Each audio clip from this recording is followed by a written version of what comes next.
स्वतःच्या कामात कष्ट करायला कधीच लाजू नका, कारण तुमचं आजचं लाजणं उद्याचं जगणं मुश्किल करल.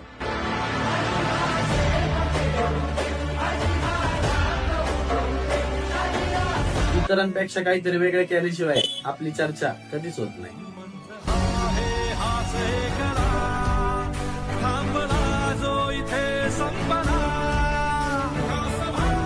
ज्याचा भूतकाळ वाईट परिस्थितीतून गेलेला असतो ना, त्याचा भविष्यकाळ धमाकेदार असतो.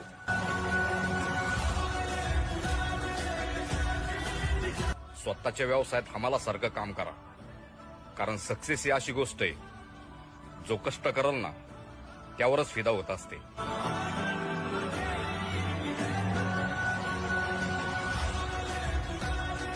कष्ट आणि मेहनत तोपर्यंत करायची जोपर्यंत मनातली गोष्ट आपल्या हातात येत नाही.